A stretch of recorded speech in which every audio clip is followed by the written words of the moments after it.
Pues buenos días a todas y a todos. Les damos la más cordial bienvenida al seminario, a este seminario.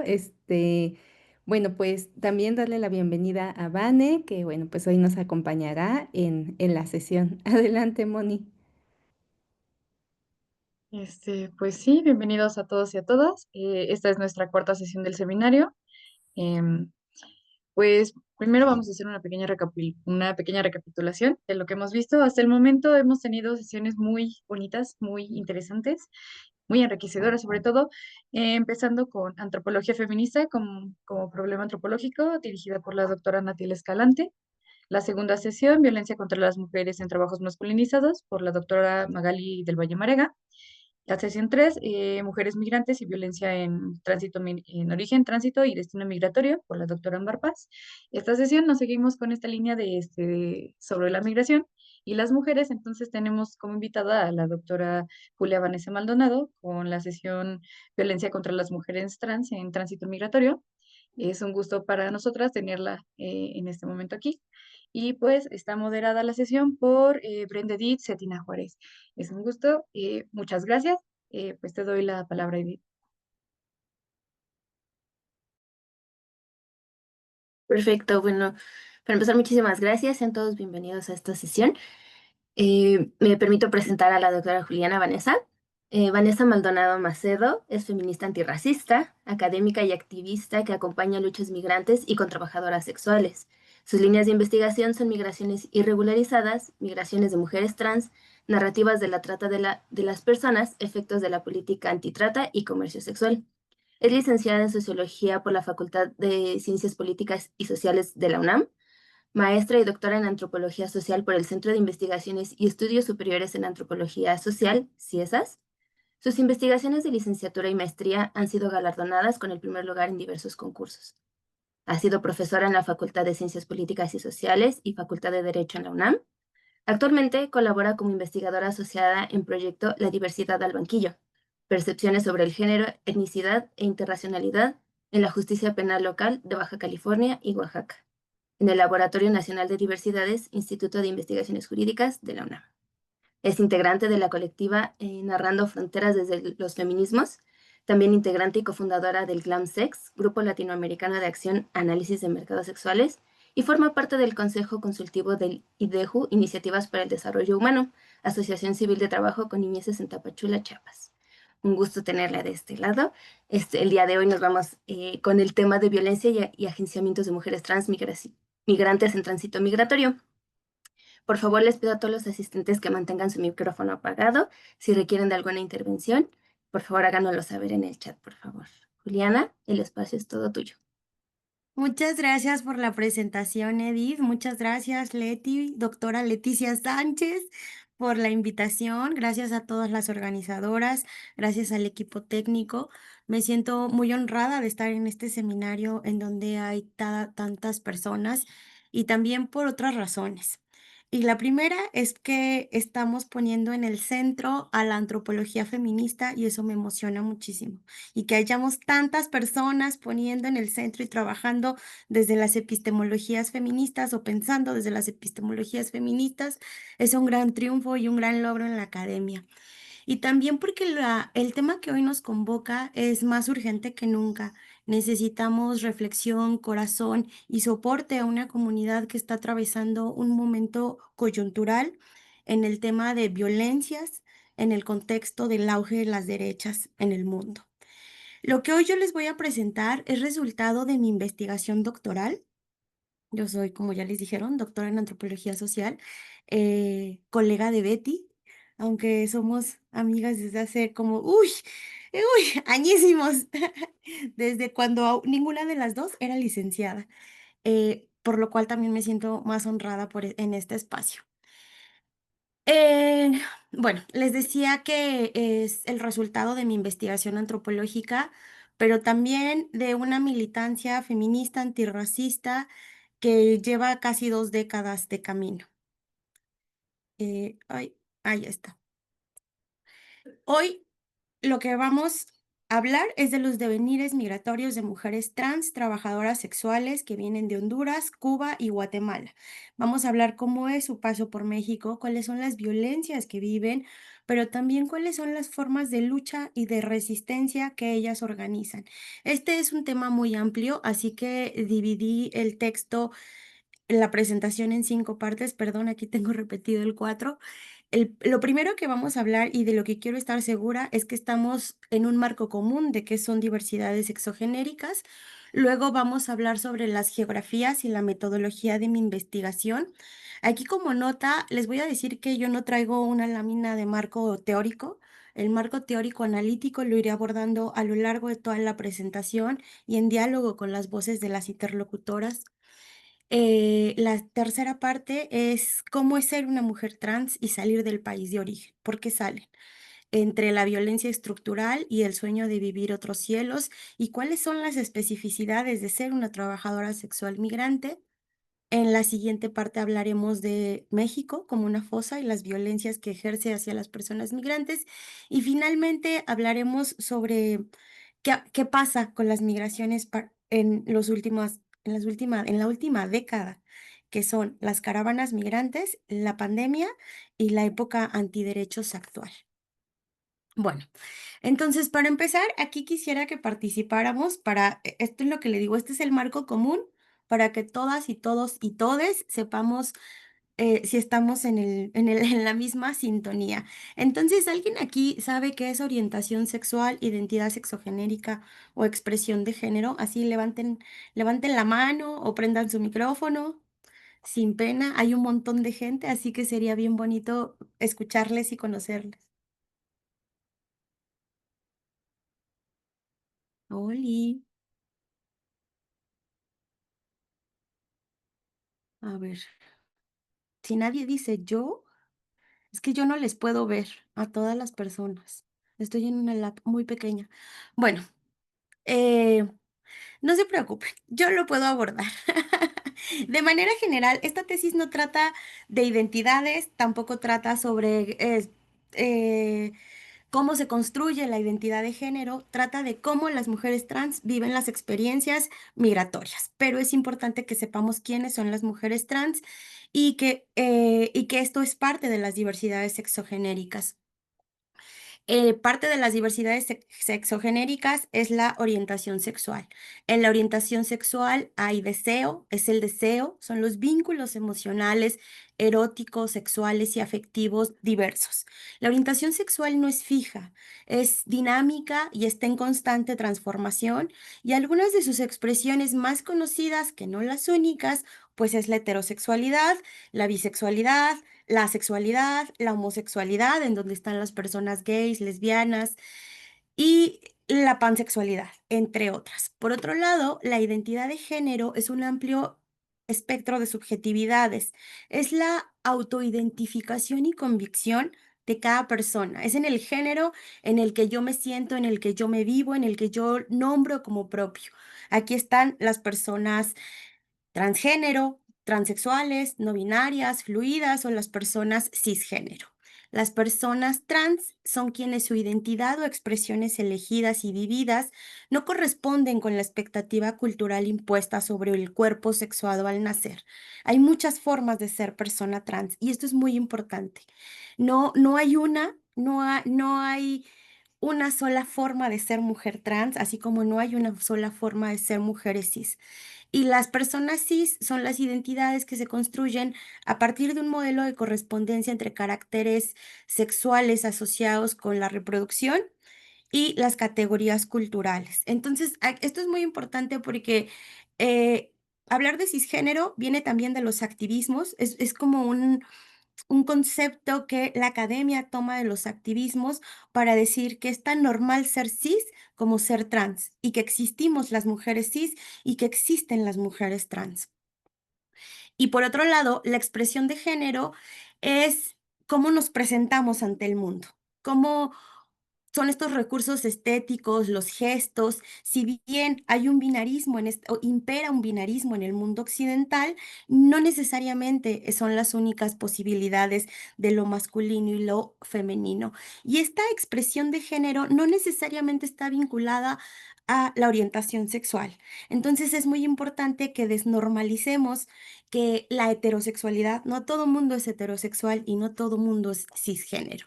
Y bueno, este breve acercamiento del marco es para decirles con quiénes trabajé.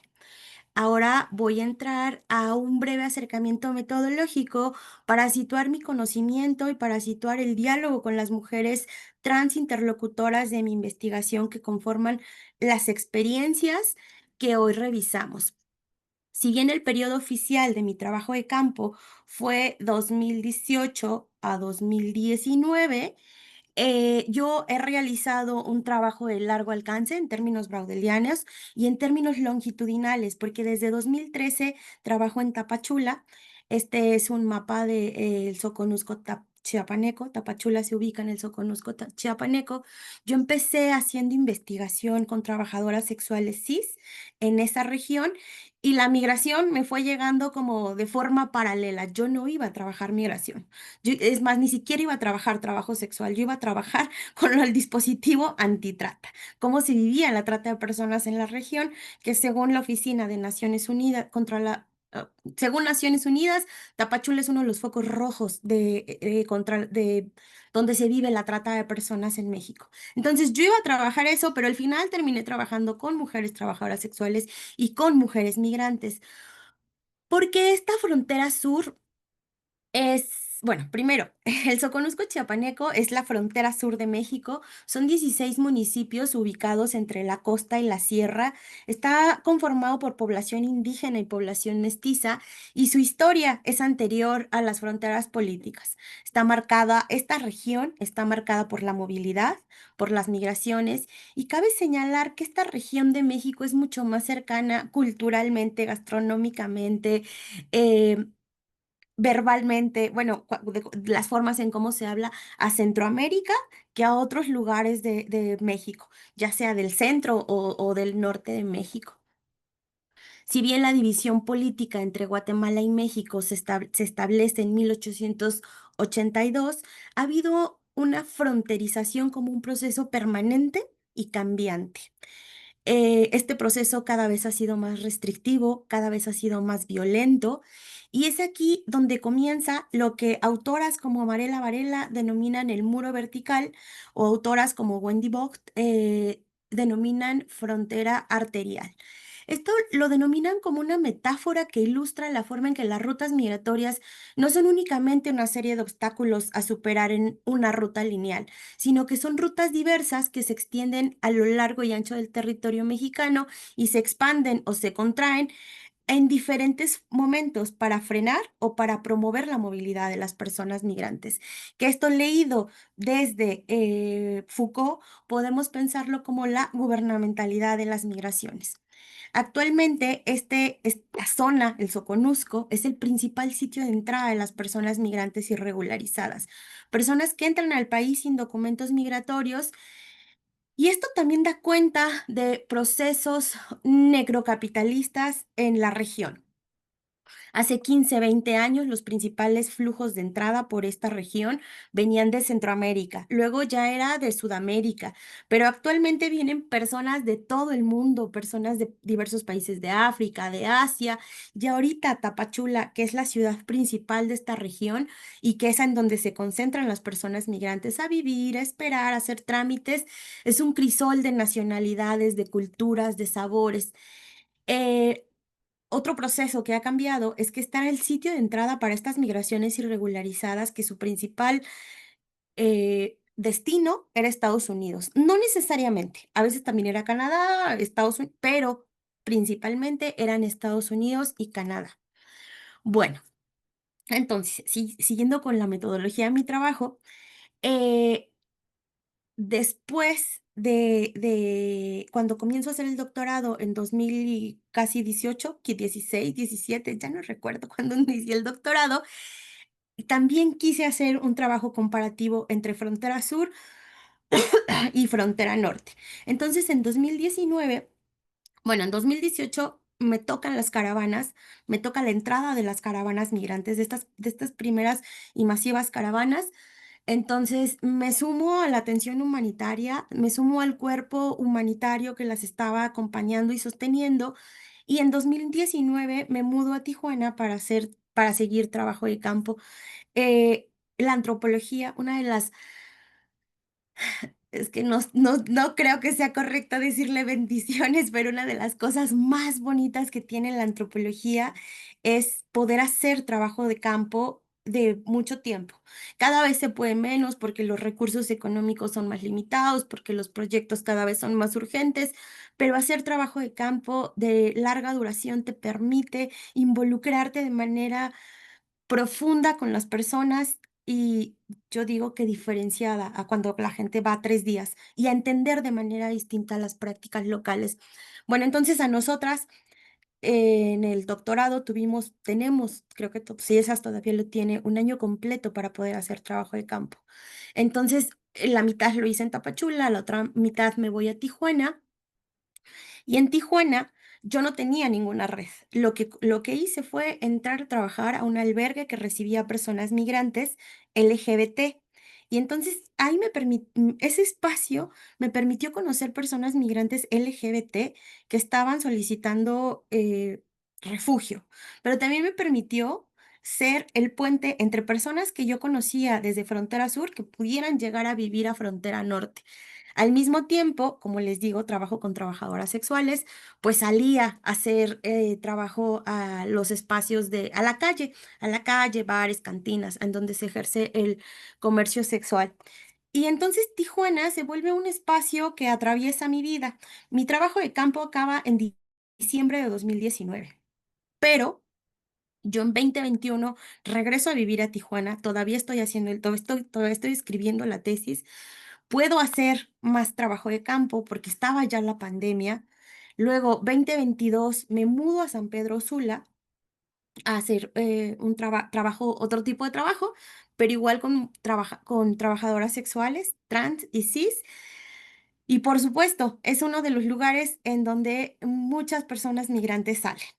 Y vivo intermitentemente ahí durante 2 años y después regreso a vivir a Tijuana. Entonces, lo que hoy les presento sí es producto del trabajo de campo específico que hice para el doctorado, pero también de este otro proceso que me ha permitido acompañar los procesos migratorios y que me ha permitido acompañar mis vínculos afectivos, mis vínculos políticos, mis vínculos activistas, que me han permitido todo el tiempo actualizar lo que está sucediendo y tocado y ver las transformaciones de estos flujos desde la llegada de Trump. Ahorita estoy en Ciudad de México hace unas semanas, pero igual llevaba casi todo el año en Tijuana. Entonces, esta vida cíclica, las y los actores, los espacios y militancias son las geografías que conforman mi investigación. Cabe destacar, o me parece importante decir, que yo hago investigación activista. eh, Todo el tiempo tengo una pata en la academia y otra pata en los activismos. Mi etnografía es feminista. Hay muchas formas de hacer antropología feminista y hoy yo les quiero hablar de esta que es la mía, estas que son las herramientas que aquí me han servido y las autoras y colegas con las que dialogo, con las que construyo y a quienes también admiro un montón. Yo hago antropología feminista, antirracista, antipunitivista, interseccional y dialógica. Es una antropología que se construye a múltiples voces y que implica un sentido político entre teoría y práctica, produciendo conocimiento situado y encarnado, tanto de quien escribe como de quienes estoy escribiendo. Mi trabajo es multisituado. Ya vi la conferencia de Ámbar Paz y ella ya les hablaba de qué es multisituado. O sea, ya les hablo de la definición. Entonces, yo solo agregaría que para mí este multisituado tiene que ver con la contextualización del espacio en un sistema mundo, pero también en el sistema ciberespacial y que da cuenta también del movimiento de las personas, de personas que nos vamos encontrando en distintos lugares y que ellas están en movimiento, porque hacer etnografía de personas en movimiento es muy complejo. Dar cuenta del origen, del trayecto, del destino ha implicado comunicacación cara a cara. Lo multisituado también nos permite esto, la comunicación cara a cara, la comunicación presencial, pero como les decía, a mi generación del doctorado, la pandemia nos atravesó el fin del trabajo de campo. Entonces, después de la pandemia, ahora el Zoom es una herramienta como que se utiliza todos los días, pero en esos tiempos no era tan así. Tuvimos que aprender a hacer entrevistas por Zoom, tuvimos que aprender a hacer entrevistas por teléfono, tuvimos que aprender a hacer acompañamientos políticos vía la distancia. Bueno, mi investigación es políticamente comprometida, por eso cuando ustedes escuchan que yo les digo interlocutoras de mi investigación, es porque las personas con quienes trabajo estamos dialogando saberes. Ellas saben cosas, yo sé cosas, y es un encuentro de saberes, es un diálogo, y ellas son mis interlocutoras. No son datos, no son informantes, son interlocutoras, porque con ellas he compartido no solo saberes, sino también cuestionamientos, rabia, reflexiones, compartimos una misma clase social y creamos también alianzas políticas y afectivas a partir de un contacto ético, respetuoso y cercano.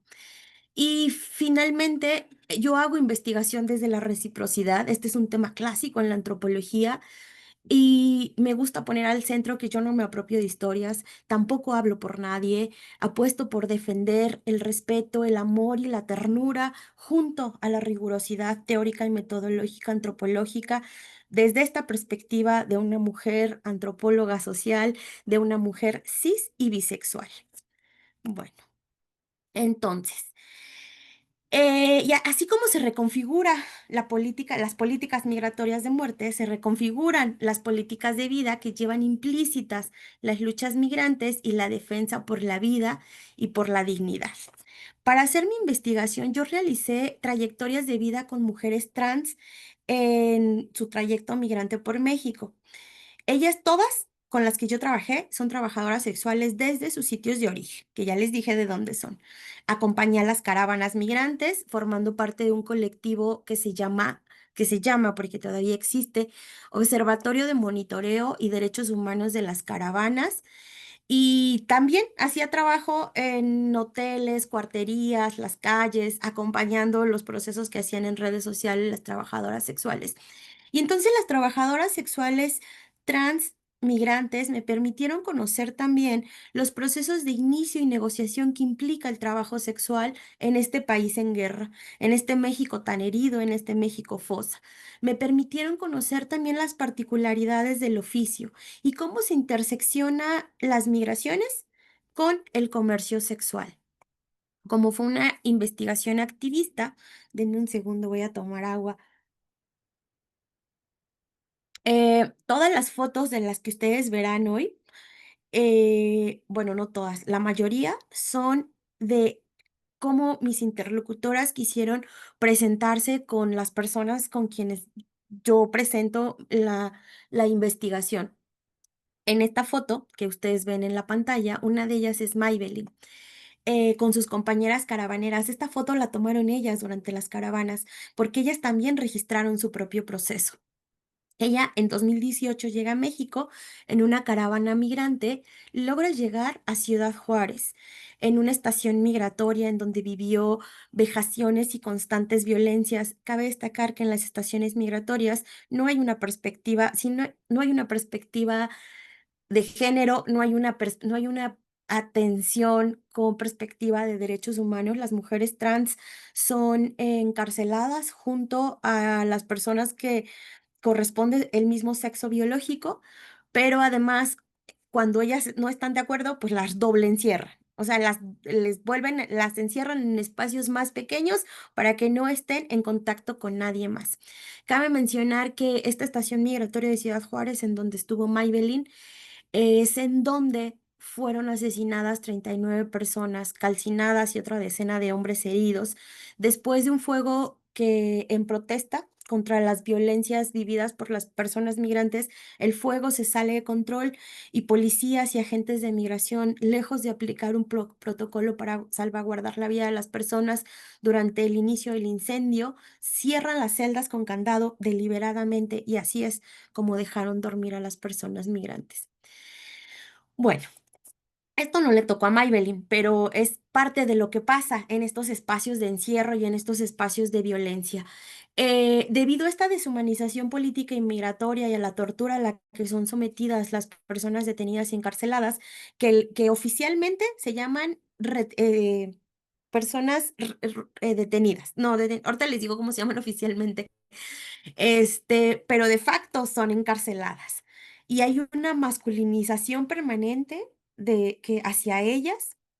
Entonces, Maybelline estaba harta. Después de las caravanas, después de estar encarcelada, ella dice, yo ya no puedo más, yo no quiero más, y se regresa a Honduras.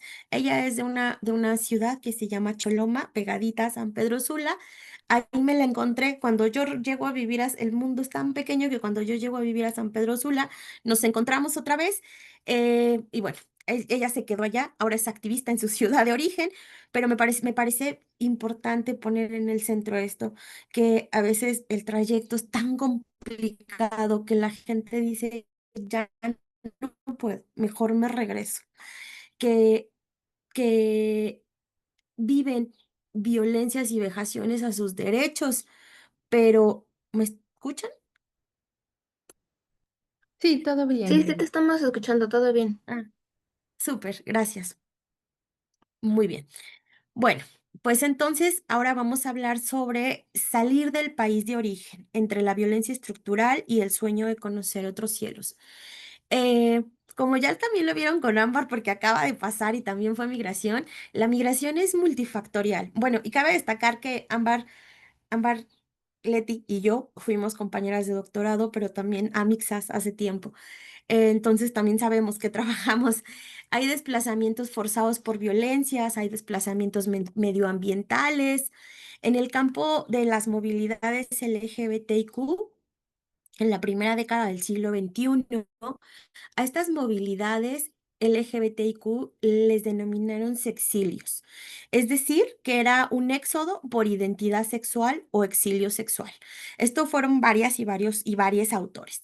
Sin embargo, estudios recientes de migración y movilidad trans, como el de una persona que si este tema les interesa, hay un compañero que se llama Miguel Lucero, que él explica que Miguel Lucero Rojas, perdón, que le explica que este concepto, si bien visibiliza los factores subjetivos de las migraciones, el término queda reducido a centrar la atención en decisiones individuales que cada persona toma al salir de sus lugares de origen únicamente por su preferencia o identidad sexual, sin problematizar e incorporar que los contextos geográficos, económicos, políticos, jurídicos y sistemáticos que acompañan la discriminación por las condiciones sexuales y de género. Además, también hay que poner en el centro que no todas las movilidades y migraciones de personas LGBTIQ+ son forzadas. Si bien todas las personas vivimos en estados LGBTIQ fóbicos, no todas son forzadas. Las personas empobrecidas y racializadas también tenemos derecho a migrar, también tenemos derecho a conocer otros cielos, porque pareciera que ciertas clases sociales sí las vemos como viajantes, sí las vemos como viajeras, sí las vemos como, como expats, sí las vemos como otro tipo de migraciones, pero cuando es gente pobre, cuando es gente racializada, pareciera que tuviera que pasar por el filtro de migraciones y desplazamientos forzados, que sí, pero que no necesariamente. Em, bueno, me parece importante decir que las experiencias de las mujeres trans que yo aquí abordo están articuladas con otras dimensiones identitarias y otras relaciones con el Estado, la familia, el sexo, el deseo, el placer y el cuerpo. Y sin negar que estas identidades han sido atravesadas por procesos de minorización, infantilización, medicalización, discriminación y marginalización, Estos elementos cruzan las experiencias de los devenires trans con los que dialogué y hoy ustedes están conociendo. Aquí, eh, estas son parte de las experiencias que ellas han compartido conmigo, con nosotras, nosotros, nosotres, y me gustaría si alguien aquí me puede ayudar a leer.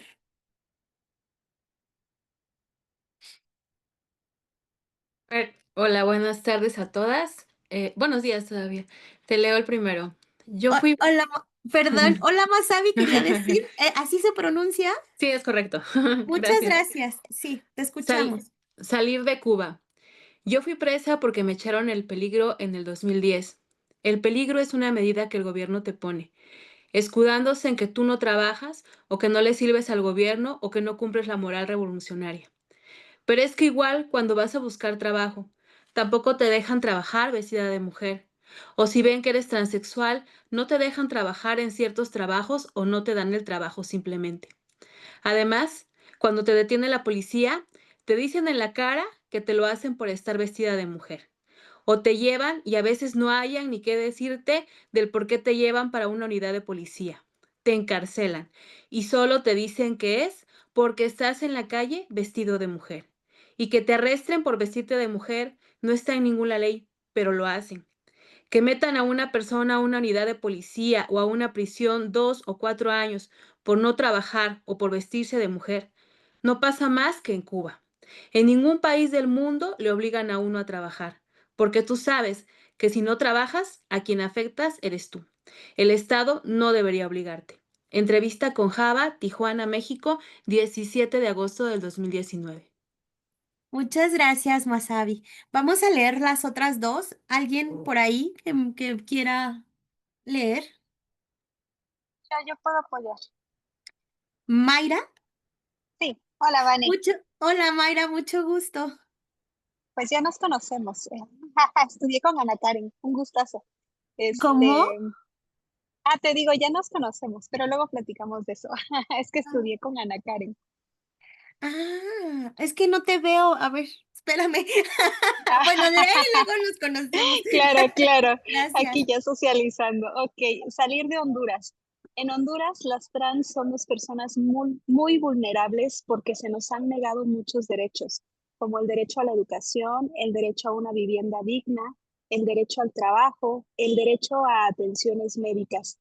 Se nos han negado esos derechos por ser mental y físicamente femeninas, pero con un miembro varonil. No tienes ni derecho a la identidad, mucho menos al matrimonio.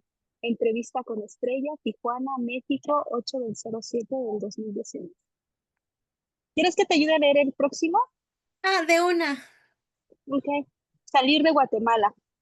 En mi casa todos hablaban quiché menos yo, aunque lo entiendo por mi abuelita, pero no hablaba castilla. Cuando cumplo 13 años fallece mi papá y ahí es cuando mis hermanos me corren de la casa. Me corrieron de la casa por ser así como soy, como nací, porque yo era así desde niña, pero antes de correrme me golpearon entre todos, muy fuerte, me dejaron lastimada por días. Ellos, todos hombres, dijeron que me iban a quitar lo bueno a golpes. Después de eso me voy a vivir con mi abuelita y aunque ella me quería mucho y los sábados vendíamos chuchitos, yo ya estaba aburrida de ese pueblo y de esa gente. Aburrida porque eso de los golpes y las burlas no solo pasaba en mi casa, pasaba también en la escuela. Ahí me hacían la vida imposible por ser yo así. Entrevista con Lucero, Huixla, Chiapas, México, 3/04/2019. Muchas gracias, Mayra. Muchas gracias, Masabi.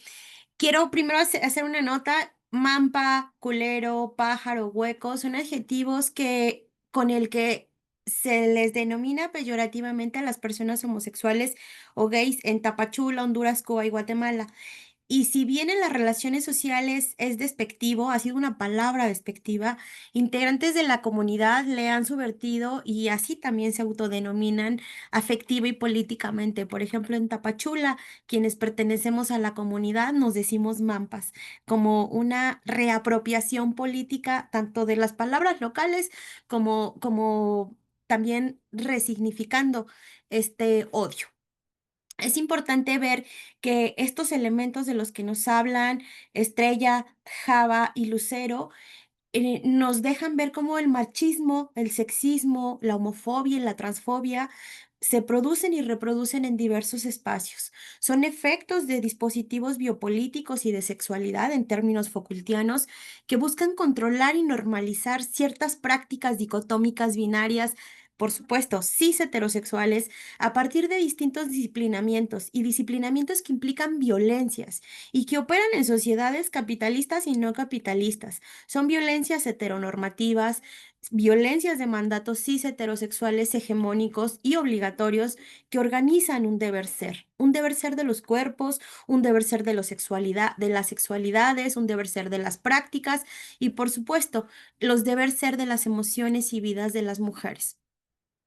Vemos entonces cómo la migración trans tiene este contenido sexual, pero no solo el contenido sexual. Queda claro, aquí vemos bien clarito cómo esta definición de sexilios no alcanza para problematizar esta producción de subjetividad y deseo articulada con el ciclo de vida y la clase. En la configuración de las experiencias, perdón, con la articulación de la clase y el ciclo de vida en la articulación con las experiencias migratorias. Son intersecciones que generan distintas lógicas de opresión y subordinación, no homogéneas y no unidireccionales.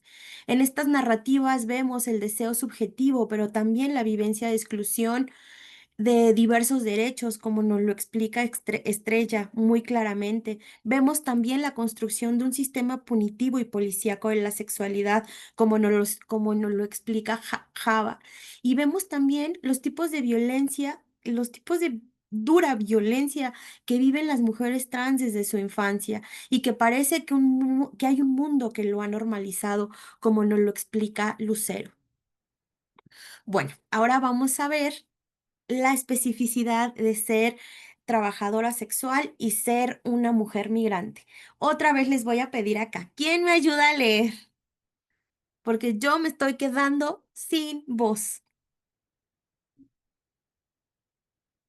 Si gustan ir levantando la mano o activando sus micrófonos.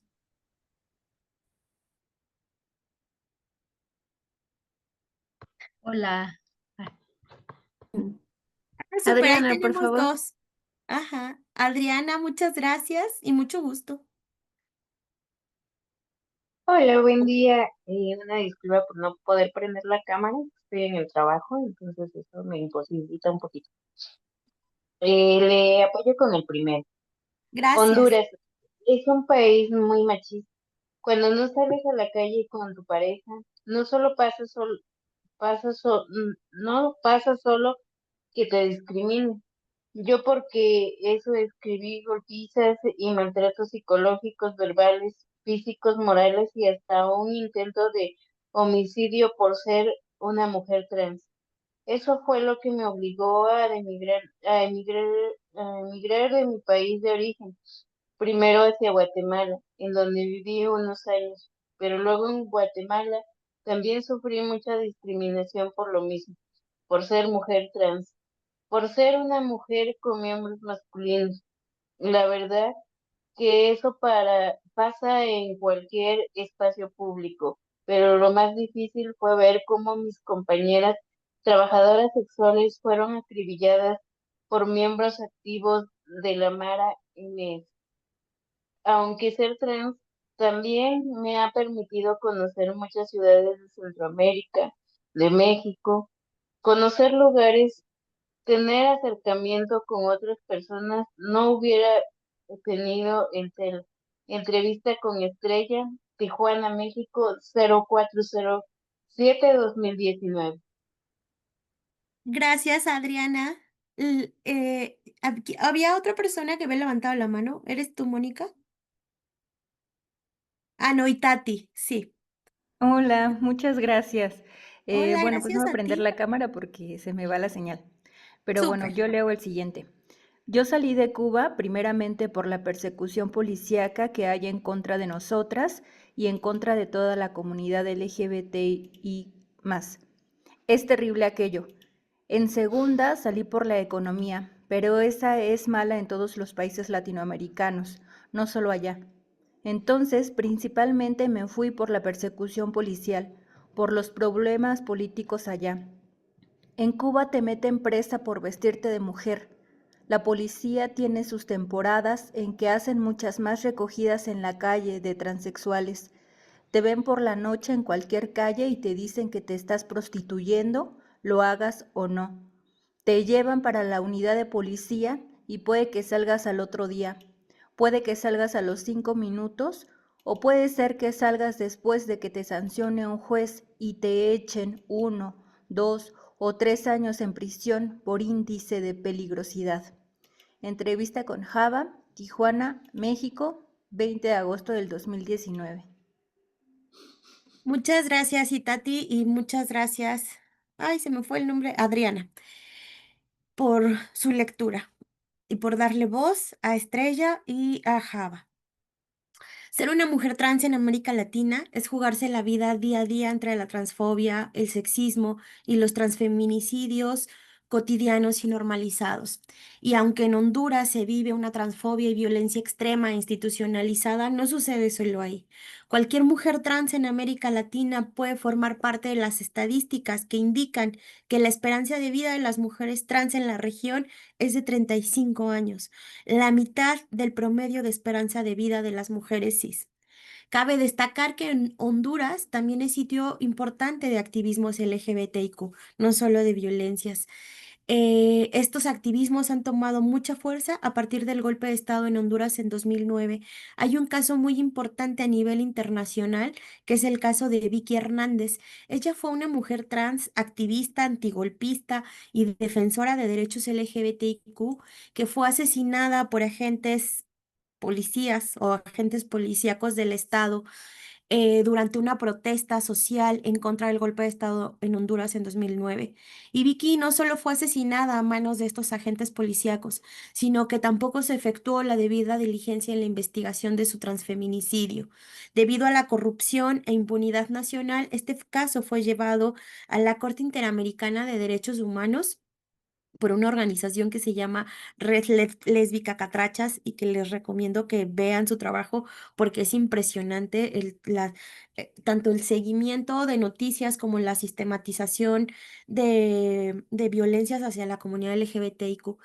Y ellas llevan a la Corte Interamericana este caso y la Corte resuelve en el 2021 que el Estado de Honduras fue el responsable del asesinato de Vicky, con lo cual tiene eh, que, ay, se me fue la palabra, que resarcir el daño y resarcir el daño y la no repetición. Que Honduras pues no lo ha hecho muy bien, pero al menos está esta llamada de la Corte Interamericana. En estas narrativas que acaban de leer también vemos cómo se vincula la vivencia de ser trabajadora sexual y ser migrante. Ambas son formas de defender la identidad, la vida y la dignidad. Estos contextos que son resultado también de un neoliberalismo colonial, de las segregaciones y expulsiones que produce y de su expresión en conflictos armados. A diferencia de las mujeres migrantes transcubanas, las hondureñas y guatemaltecas también se enfrentan a estas expresiones de violencias extremas como las que nos cuenta Estrella. El narcoestado, la criminalidad de las maras que operan en el país, el ejercicio criminal configurado en contextos de militarización y muerte. Por otro lado, cabe señalar que en Cuba, la prostitución está prohibida, que no penalizada, pero su código penal utiliza elementos paralelos u otro tipo de elementos para criminalizarla, como lo que denominan conducta antisocial. En esta ética socialista del trabajo, de lo que llaman ética socialista del trabajo, la ley del estado peligroso o índice de peligrosidad opera desde la Revolución Cubana, ya nos explicó Java en qué consiste. Yo solo sumaría que aparte de la prostitución, lo que Cuba entiende por vicios socialmente reprobables y vagancia está vinculado al consumo de alcohol y al consumo de drogas y al no trabajar. Bueno, eh, les voy a poner una lámina más para leer. ¿Quién me ayuda, porfa? Ya es la última para lectura. Ay, Hola, Hola, Sandra. Hola, Ah, sí lo Camila, puedo leer yo si perdóname. quieres. Sí, que no había puesto la cámara. Vale, ¿te lo leo ya? Sí, Camila, muchas gracias, mucho gusto. Vale, mucho gusto. Perito contador de día y trabajadora sexual de noche. Yo era perito mercantil, pero no podía ejercer mi título plenamente por ser una persona transgénero. Además, mi título salió con nombre de niño. Imagínate el problema. No me podía vestir de mujer y tener un nombre de niño. Y no me podía cambiar el nombre porque allá no estaba aceptada la ley de identidad de género. Entonces tuve que dejar ese trabajo porque yo quería ser una persona transexual. Dentro de mi trabajo yo no podía acudir vestida como una persona trans, tenía que ir vestida como niño. Y también me gusta dar clases, pero si me quedaba en Honduras nunca iba a poder darlas porque la discriminación allá es muy fuerte hacia las personas transgénero. Entrevista con Ginger, videollamada Texas, Ciudad de México, 11 de marzo de 2020. Muchas gracias, Camila. Con esta lámina quiero aprovechar para decir que el trabajo sexual en Honduras no está prohibido, pero tampoco está reconocido como trabajo. Y como sucede en México, tiene diversas regulaciones locales que son de tipo sanitario y geográfico. En México tenemos 2.458 municipios y cada uno de los municipios regula el comercio, bueno, el trabajo sexual conforme lo quiera regular. En ningún lado está reconocido como trabajo, excepto en Ciudad de México están reconocidas como trabajadoras, eh, pero de ahí en fuera depende de la presidencia municipal, depende del humor, depende de cómo, de la perspectiva que tengan del comercio sexual. Y esto tiene impactos profundos en la seguridad y en los derechos de las trabajadoras sexuales. Por otro lado, en Estados Unidos sí está ilegalizado el trabajo sexual. Hay 49 estados que solicitar u ofrecer servicios sexuales son un delito, excepto en Nevada, que en donde sí está regulada. Ninguna de las mujeres trans interlocutoras de mi investigación tiene o le paga o le ha pagado a alguna persona intermediaria para ejercer el trabajo sexual. Para ellas, este trabajo pertenece al mundo de las economías sexoafectivas, es consensuado entre personas adultas. Mis interlocutoras, casi todas, bueno, más bien todas, están ahora en Estados Unidos. Yo las fui conociendo desde su entrada a México, a otras las conocí en Tijuana, pero ahora ya todas están en Estados Unidos. La mayoría están entre Miami, Texas y Nueva York y han solicitado asilo desde el 2020 y 2021. Todas las que son cubanas ya tienen, han conseguido el proceso de asilo a través de la ley de ajuste cubano y de las centroamericanas solamente una lo ha logrado y lo ha logrado ganar en una corte migratoria. Y esto es bien importante decir porque aquí el trabajo antropológico también fue fundamental. Cooperé con una peritaje antropológico para la corte migratoria, el cual sumó para esta solicitud positiva. Las demás siguen en estos procesos y a partir del 2025, a partir de que llega Trump 2, las chavas están bien temerosas otra vez del rechazo. Antes del Trump tenían casos sólidos, ahora esa esperanza que tenían de vida y de acceso a derechos pues está muy compleja por la intensificación de la transfobia, los problemas de acceso a salud, sobre todo hormonal, y el acceso a antirretrovirales en Estados Unidos. Todas mis interlocutoras continúan ejerciendo el trabajo sexual. Ellas son insubordinadas a la moral sexual estadounidense. Para todas, el trabajo sexual les ha permitido desarrollar habilidades idiomáticas. Casi todas ya hablan inglés. Casi todas viajan por diversos estados del país para trabajar y para movilizar economías sexoafectivas, generando así también recursos económicos sólidos y han construido nuevas relaciones sociales en sus países de origen y en Estados Unidos. Me parece importante decir que uno de los elementos que caracteriza el trabajo sexual es también la movilidad. Las trabajadoras sexuales están en continuo movimiento nacional e internacional y en estas movilidades pues tejen diversas redes de afecto, cuidado y trabajo. con las trabajadoras sexuales trans, como lo que nos narró Ginger y nos leyó la compañera, vemos también cómo opera una exclusión laboral por razones de clase, identidad y expresión sexogenérica. El trabajo sexual tiene como esta doble función, que primero es un trabajo en el que pueden estar, pero además es el espacio en donde ellas pueden ser, vivirse y ser reconocidas como ellas se autoidentifican, porque por supuesto hay una exclusión laboral y hay una violencia transfóbica que no les permite accesar a otros trabajos, aunque tengan la formación, pero no pueden ejercerlo. Déjenme ver la hora. Bueno, creo que vamos bien de hora. Es correcto, Ahora vamos sí, este bien. es el último, perdón. ¿Quién me ayuda a leer? Yo, Gracias. No, Mónica, ¿eres? sí, Gracias, Mónica. yo pasé una migración sin victimizarme. Yo no soy una persona que me guste victimizarme. Yo pasé una migración divina porque pude conocer. Aunque en el camino venía horrible, toda sucia, sin el pelo arreglado, sin nada de maquillaje y con lo duro que es la policía en los países. En cada país que estuve, salí a conocer, tuve novios en cada país y lo pasé divino. Además, conocí muchísimo de América Latina, del cono sur al norte, 12 países de 21. Yo en Cuba no pensaba en conocer tanto y conocí 12 de un golpe. Conocí sus calles, sus tradiciones, su comida, su cultura. Ahora conozco muchísimo más que países, muchísimo más que gente. Conozco de todo e incluso conozco gente que ni siquiera pensaba podía conocer. Muchas gracias, Mónica.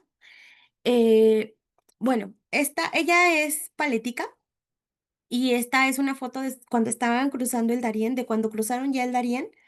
Eh, es una selva, bueno, que yo creo que ya todo el mundo en estas alturas sabemos cuál es el Darién, pero a mí me encanta tanto la foto como lo que nos dice porque vemos cómo las personas migrantes irregularizadas y racializadas también negocian los límites, también disputan el sistema migratorio de muerte y también van ejerciendo con dignidad su derecho a la movilidad. También tenemos que pensar la migración desde la justicia. A partir de diversas acciones, las personas están constantemente desafiando al Estado necropolítico y a la fronterización de los países, subvirtiendo el sitio que se les ha otorgado en el campo de las migraciones, que es la mayoría de las veces la construcción de sujetos sin capitales, sin agenciamientos, sujetos a una administración de la agonía y representados como sujetos de derechos solo en función de la victimización o las violencias que han vivido. Como les decía en un principio, las personas empobrecidas, racializadas y disidentes sexuales también tenemos derecho a soñar, a viajar y a conocer otros cielos. Y debemos tener ahí toda nuestra atención, porque el acceso a derechos vía la victimización también está reproduciendo una narrativa del gobierno de la vida y de la muerte, en donde solo se filtran las buenas víctimas. Si eres una buena víctima, entonces tienes acceso a derechos. Si no eres una buena víctima, entonces no tienes acceso a derechos. Esto es, esto es un tema súper delicado en el que tenemos que tener atención todo el tiempo en el tema de las migraciones.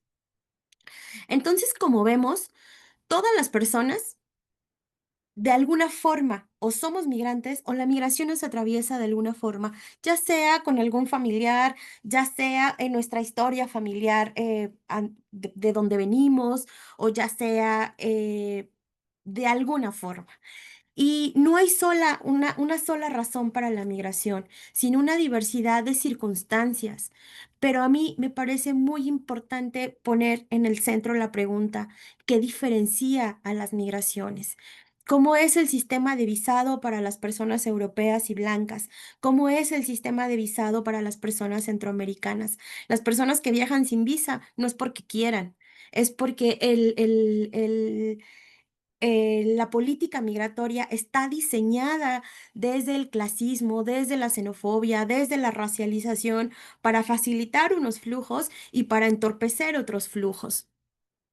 Las personas no son migrantes irregulares ni desordenados que hay que ordenar, como nos dice la política migratoria, no son ilegales, no son sin papeles, son los estados quienes están irregularizando a las personas. Y esta experiencia dentro de la diversidad sexogenérica también es diferenciada. Esto, por eso es que cuando yo les digo personas irregularizadas, es para poner el centro, más bien el dedo, la señal, en que es el Estado quien regulariza, no son las mismas personas. Las personas tenemos derecho a migrar, tenemos derecho a soñar y tenemos derecho a la movilidad. Y bueno, una vez que estas personas salen de sus países de origen, deciden de alguna forma migrar, y cuando pasan por México, México cuenta con una posición geoestratégica en materia migratoria. Como les conté al principio en los mapas, pues somos el sitio de entrada para flujos migratorios irregularizados y en el norte compartimos una larga frontera con el monstruo capitalista. Entonces, tenemos también una herencia migrante en esta vecindad que tenemos con Estados Unidos y también tenemos intercambios culturales que van más allá de la frontera política. Sin embargo, en México no existe una política migratoria integral e incluyente. Hay un discurso de seguridad nacional y de protección a migrantes y protección entre comillas que opera de facto como criminalización y aseguramiento de ciertos sujetos que para el Estado mexicano no son bienvenidos, que les persigue, que les estigmatiza por contravenir el régimen de control fronterizo. Entonces les persigue, les estigmatiza, les encarcela y les deporta. Eh, Mientras la narrativa es de bienvenida, o por ejemplo, el 15 de septiembre pasado que decían en el Zócalo capitalino que vivan los migrantes. Por otro lado, se les golpea, por otro lado, se les persigue, por otro lado, se les aumenta los costos para la regularización migratoria. Por otro lado, hay gente para la que ni siquiera es viable una regularización migratoria, ya sea porque de dónde viene, ya sea porque no tiene dinero, o ya sea porque e insisto, la política migratoria también está diseñada para que ciertas clases sociales queden excluidas. Esta inserción del control de fronteras y migraciones indocumentadas en la agenda política de México como elemento de seguridad nacional, esto sucedió junto a la trata y el tráfico de personas y de armas y de drogas, y está ligado a lo que se conoció mundialmente como el combate a la delincuencia organizada internacional, que bajo una amenaza, que bajo una idea de amenaza al Estado-nación y a la seguridad nacional, se generaron ordenamientos jurídicos, políticas, que se supone son para la protección de las personas irregularizadas, pero al final no operan como tal, sino que operan como dispositivos de gubernamentalidad para disciplinar ciertas conductas sexuales, para disciplinar la movilidad y sobre todo para poner el miedo y utilizar el miedo también como una forma de gobierno de las migraciones. Es importante destacar que desde la época de Barack Obama, cuando él señala o lo que denomina crisis migratoria, México empezó a operar cada vez más fuerte, como que ahí fue el inicio del aumento exponencial de lo que México hace ahora, que somos un filtro policíaco para los flujos migratorios. No se han endurecido las prácticas de criminalización de la migración, se ha aumentado el sufrimiento en los espacios burocráticos para realizar trámites migratorios, los costos económicos han aumentado. Por supuesto, también sumado a lo que ya venía sucediendo desde siempre, que tiene que ver con la corrupción en todos los niveles de atención y en agentes de la Guardia Nacional. Sumado a que México es una fosa y es geografía de desaparición también para las personas migrantes. No tenemos idea de cuántas personas migrantes hay desaparecidas en este país, pero sí tenemos idea de cuántos familiares, hombres y mujeres están buscando a sus personas desaparecidas que desaparecieron por México. No, cruzar México es una pesadilla. Hay personas que dicen que es más difícil cruzar México que cruzar la selva. O sea, imagínense lo duro que es México para decir que es más duro que cruzar una selva en donde hay víboras, en donde hay subidas, bajadas, en donde tu vida está en riesgo en cada segundo. ¿Hasta aquí alguien tiene alguna duda? ¿O quieren que las dejemos al final? Sí, creo que al final, mi querida Vane, todavía tienes unos minutos, entonces igual al final allí. Súper, a ver cuántos minutos me quedan para... Sí, bueno, entonces me voy. Ya me voy para ir avanzando. Gracias, Leti. Bueno, entonces como ustedes ven, hay violencias estructurales, hay violencias estatales, hay violencias institucionales, hay violencias transfóbicas, pero las mujeres trans también tienen agenciamientos, también movilizan sus capitales y entre ellos los eróticos y los afectivos. Ellas también se apropian de derechos, construyen luchas migrantes y generan múltiples formas de resistencia a diversos niveles que me parece importante también señalar porque donde hay poder hay resistencia. Entonces, algunas de estas formas de resistencias es pues caminar en caravanas. Ahorita voy a hablar un poco más de las caravanas. Contratar a personas facilitadoras de la migración, que son conocidas como polleras y polleros o coyotes. Y aquí hay una tensión importante, porque contratar a una persona pollera o coyote, hay una gama de posibilidades entre que sea lo peor que te pueda pasar porque pertenece a grupos armados, a grupos del narcotráfico, pero también pueden ser personas locales que lo han o que lo hacen como una forma de intercambio. Un intercambio de saber, personas locales que saben por dónde cruzar y tú le pagas y te cruza. Entonces, la posibilidad es muy grande. Si entre más ha crecido la narrativa de el tráfico de personas, de combatir el tráfico de personas, más ha crecido la apropiación de esta actividad por parte de grupos armados y se ha vuelto cada vez más cara y cada vez más riesgosa para las personas. Pero también hay personas a las que les sale bien. Entonces, por eso es importante ponerlo acá como una forma que tienen para poder cruzar y para poder salvaguardar la vida. Otra forma que tienen es apropiarse de estrategias jurídicas, y cuando hablo de estrategias jurídicas son la solicitud de asilo o la solicitud de visa humanitaria. No necesariamente ellas quisieran ni tendrían por qué hacerlo, pero se lo apropian porque es la única forma, como les decía hace rato, si le demuestras al Estado que eres víctima, entonces tienes derechos. Si no le demuestras al Estado que eres víctima, entonces no tienes derechos. Si bien a nivel estructural hay una crítica, a nivel práctico las personas se están apropiando de estas estrategias y eso está muy bien porque es parte de la resistencia.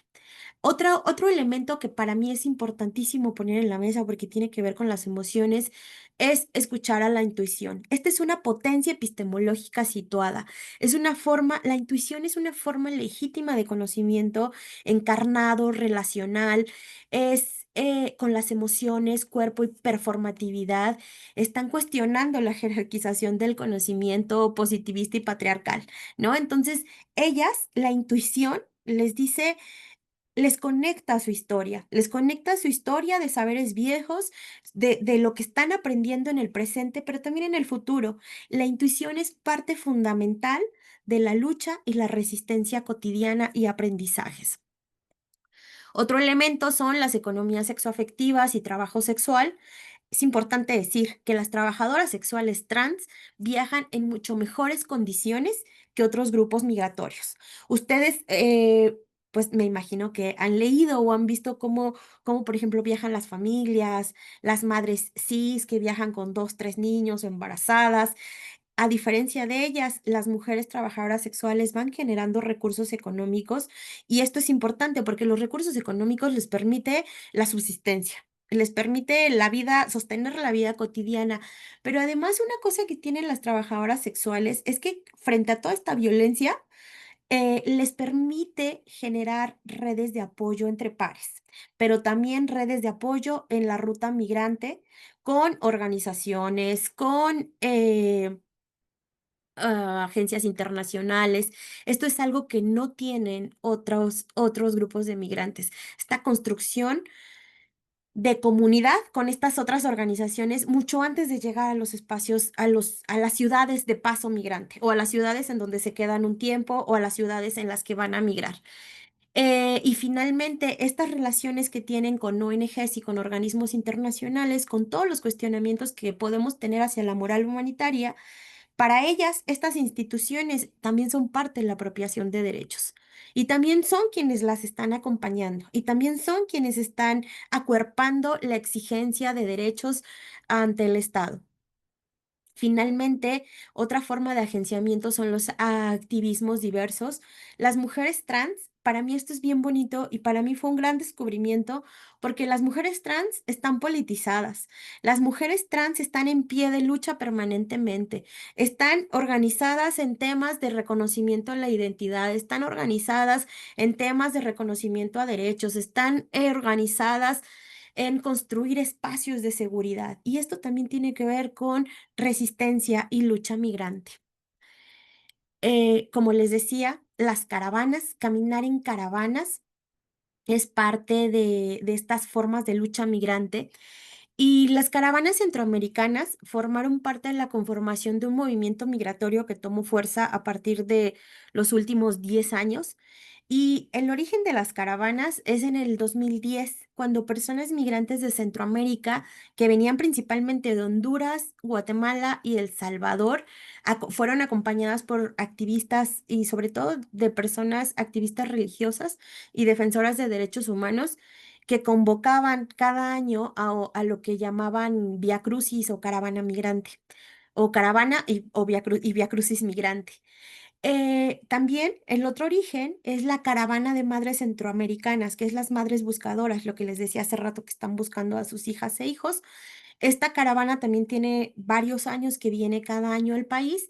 Entonces, como que estas son el origen de las caravanas, hasta que llega el 2018 y vemos esta caravana grande. Estos movimientos han representado un acto político que pone en manifiesto el derecho de las personas a la movilidad. Representa un movimiento social que replanteó cómo se entiende la agencia y la autonomía migratoria de las personas migrantes, por un lado, pero por otro también replanteó cómo se vive y cómo se hace exigible el derecho a la movilidad y al libre tránsito y al tránsito en colectivo. La caravana que yo acompañé, la primera, fue la gran caravana, se llamaba como la Gran Caravana Migrante y esta sale de San Pedro Sula en octubre de 2018. Y ahí había Juliana, personas. perdóname. eh, Nada más te comento, nos faltan 15 minutitos para Ujú. irle apurando. Gracias, Edith. A ver, déjame ver. Sí, ya casi acabo. Esta primer gran caravana migrante sale de San Pedro Sula y bueno, ay, me fui, perdón. Llegan a Ciudad de México, no, a Ciudad de México no, salen de San Pedro Sula y llegan algunas personas caminando, algunas personas en transportes públicos, otras personas pidiendo raite, llegan a la frontera con México. Y el recibimiento por México fue profundamente doloroso. Eh, Vamos a leer este recibimiento que les hizo México. ¿Alguien más me puede ayudar a leer este? Creo que ahora sí es el último. Ya van como 4 veces que les digo lo mismo. Gracias, Masabi. Te escuchamos. Bueno, a ver, ya se cerró mi Zoom. Ah, no, aquí está. Daniela, yo siempre había tenido planes de venirme hasta México. Bien, en ese momento yo había escuchado de la primera caravana que salió de San Pedro Sula el 13 de octubre, pero ni en cuenta porque andaba puteando en las calles. Pero ese día hablé con mi amiga Eloísa. Me dijo que salía otra caravana el 17 de octubre de 2018. Y dijimos, sí, vámonos, y nos venimos. Todo fue decidido a última hora. Planeamos como de 11 de la mañana a 2 de la tarde del mismo día.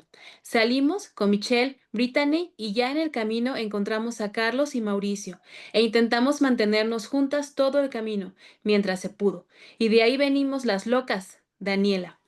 En la entrada hacia México en la Organización Espacial de la Caravana, ella preguntó, ¿y las mampas dónde vamos a ir? Decimos, decidimos ir en medio. Como somos mitad hombre, mitad mujer, vamos en medio. Y llegando al puente, ya no avanzábamos. Ahí fue cuando rompieron el primer portón. Era como la 1 de la tarde.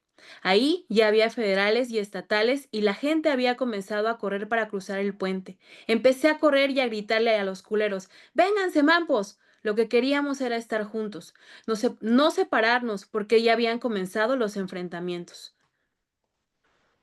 Gracias, Masabi.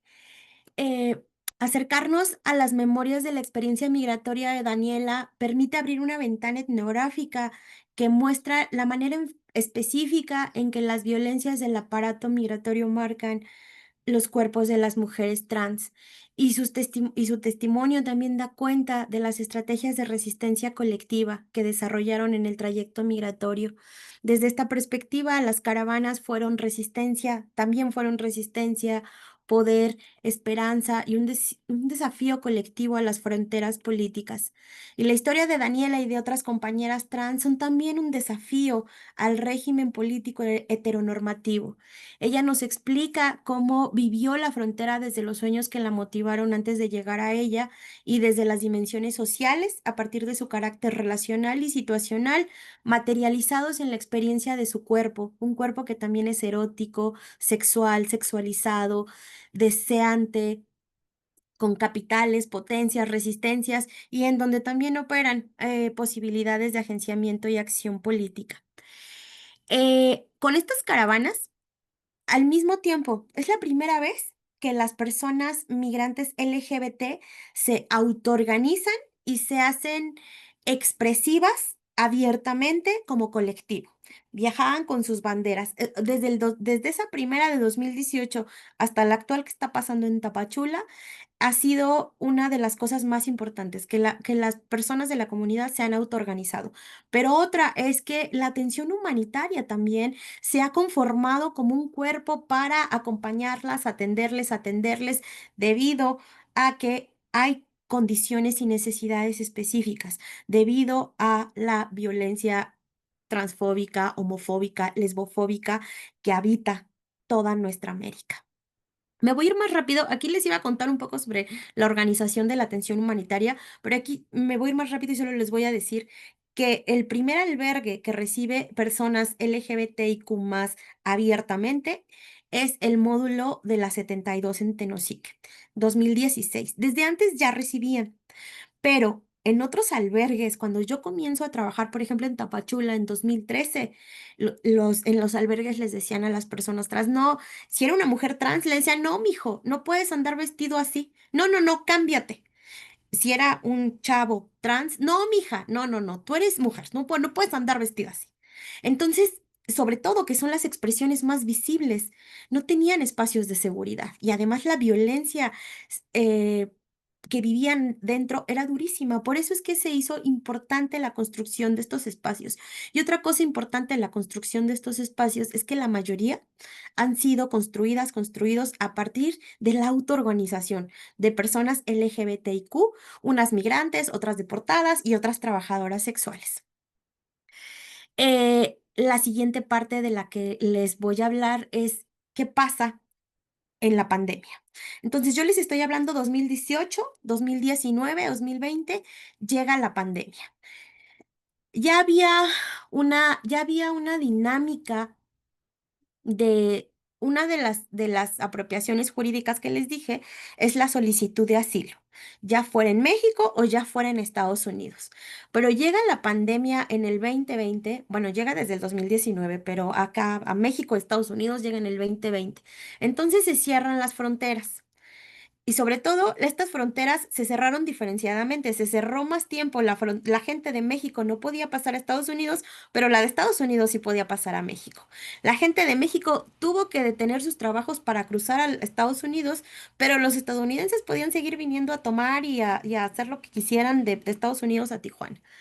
Se suspenden también las actividades esenciales y entonces comienzan a haber las narrativas de bioseguridad.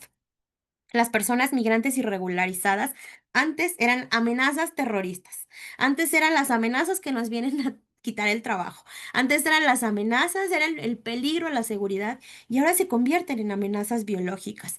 No sé, son las personas que vienen ahora a traernos el virus. Hay una transformación de cómo se construye este sujeto amenaza. Se activa A partir de esto se activa el título 42 y la deportación express. Es decir, las personas entraban y ya no tenían ni siquiera derecho a pedir asilo. Enseguida eran deportadas. Y no importa de dónde fueran, las deportaban a México.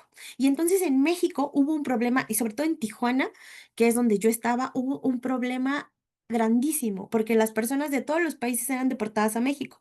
Y entonces en México hubo un tiempo de la pandemia, o la pandemia fue muy larga, pero hubo un tiempo en que nada más había un albergue abierto. Y este albergue era una iglesia. Y era una iglesia en donde había en espacios bien pequeños un montón de literas, en donde las condiciones de hacinamiento eran bien duras, en donde había pocos baños, en donde la gente del albergue hacía lo que podía, albergue iglesia hacía lo que podía, pero estaban muy sobrepasados porque eh, pues los otros albergues estaban también cuidándose de no, de que el virus no se propagara en esos espacios. El quédate en casa en este momento puso de manifiesto una profunda desigualdad social, ¿no? De las personas que migran para trabajar, siguieron migrando. El quédate en casa fue también solo para unas y unos cuantos. Y fue una ola de muerte en los espacios también de detención, de los que todavía no tenemos cifras. Ni en Estados Unidos ni en México ha habido cifras claras de cuántas personas murieron por COVID en esos espacios. Em, en este momento inicia el CBP-1. El CBP-1 era para muchas cosas, pero para las personas migrantes irregularizadas era para solicitar asilo en Estados Unidos. Y si bien era una app móvil que pues desarrolla Estados Unidos, si bien mucha gente o puede haber muchas críticas sobre el tecnohumanitarismo que implicaba, la verdad es que era la única opción que en ese momento había. Opción que deja de ser opción a partir de febrero de este año, que llega Trump 2 al poder en Estados Unidos. Una de las primeras cosas que hace es quitar ese CBP-1 y como les decía al principio, estamos siendo testigos en este año de un profundo retroceso en materia de derechos humanos. Y aunque parece que vivimos transformaciones profundas cada cierto tiempo, desde Trump 2, las caravanas, como que las migraciones se han transformado. Las caravanas se habían detenido hasta hace unos días que volvió a salir otra de Frontera Sur, de Tapachula, pero con un cambio radical. Y el cambio es la gente ya no va a Estados Unidos, la gente está buscando quedarse en Ciudad de México. Están saliendo de Tapachula por la precarización de la vida y porque pues quieren quedarse acá. Ahora se han visto flujos migratorios de regreso, pero todavía no está muy claro, tanto en organizaciones no gubernamentales como agencias internacionales o como gente que estamos en la academia mirando qué está pasando con las migraciones ahora de regreso, no está muy claro dónde están, no está muy claro qué están haciendo. Esto sumado en Estados Unidos, esto de las migraciones está sumado a las órdenes ejecutivas que además de querer restringir la migración irregular, están queriendo restringir los derechos de las personas LGBT. Más de 170 órdenes ejecutivas están dirigidas a esto, tanto a restringir la migración, las solicitudes de asilo y otra que ha sido profundamente dolorosa es lo que se ha llamado la verdad biológica, que tiene que ver, o más bien con la que se declara el reconocimiento de solo dos géneros, masculino y femenino, que son los asignados al nacer, y que ha eliminado el reconocimiento federal de las personas trans, ha prohibido marcadores de género en pasaportes, ha suspendido la financiación para la atención de la afirmación de género y ha obligado a todos los programas que tienen que ver con diversidad, equidad, inclusión y accesibilidad, eh, eliminando cualquier protección laboral basada en orientación sexual e identidad de género, más las sumadas a la asistencia de salud. Entonces, esto también ha impactado en las organizaciones y en albergues LGBTIQ, tanto que atienden migrantes, tanto que hacen prevención de la salud. Hay albergues que están intentando sobrevivir con sus propios recursos. En México, por ejemplo, el albergue Casa Arcoíris antes era un espacio de seguridad en donde no era una dirección pública. Ahora se han tenido que transformar en un espacio comunitario para poder hacer actividades colectivas y recaudación de fondos, porque todos los checks de lo que ahora no reciben recursos están ellas y ellos, y la gente sigue llegando. Ahora los albergues tienen muchas personas con desplazamiento forzado interno, y les traje estas dos láminas porque uno es de albergue Casa Arcoíris y el otro es de la casita trans. La casita trans es un espacio solo para mujeres trans, bueno, para personas trans, migrantes. Ambos lugares están en Tijuana. Ambos lugares están ahora intentando financiarse con recursos de otros lados de América del Sur, con financiarse con actividades que hacen locales y por supuesto con actividades como esta de recaudación de fondos. Así que yo les invito a que si tienen 1 peso, 5 pesos o lo que tengan, es bienvenido en estos espacios para que la gente pueda seguir subsistiendo, para que la gente migrante, y no solo migrante internacional, sino migrante local y desplazada forzada. Al final, bueno, ahí va a estar en la presentación. Para cerrar, yo quisiera, más bien una forma de cerrar es decir que la movilidad es una cuestión política, ética y de justicia.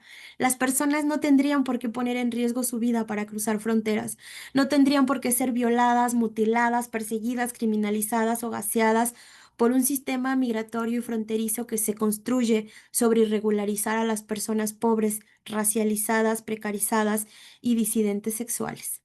Entonces, pues muchísimas gracias por toda su atención, muchísimas gracias por el diálogo que vamos a sostener. Creo que acabé bien en tiempo y pues acá estoy. Espero sus preguntas para comenzar el diálogo.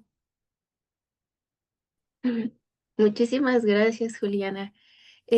Hay un par de preguntas aquí en el chat que me gustaría comentarlas antes de que empiece la ronda de preguntas.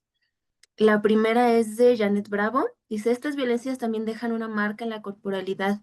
¿Cómo es que lo reconocen? Ajá. Y hay un comentario un poco más arriba también de Laura Cano. Ujú. Y hay otro comentario.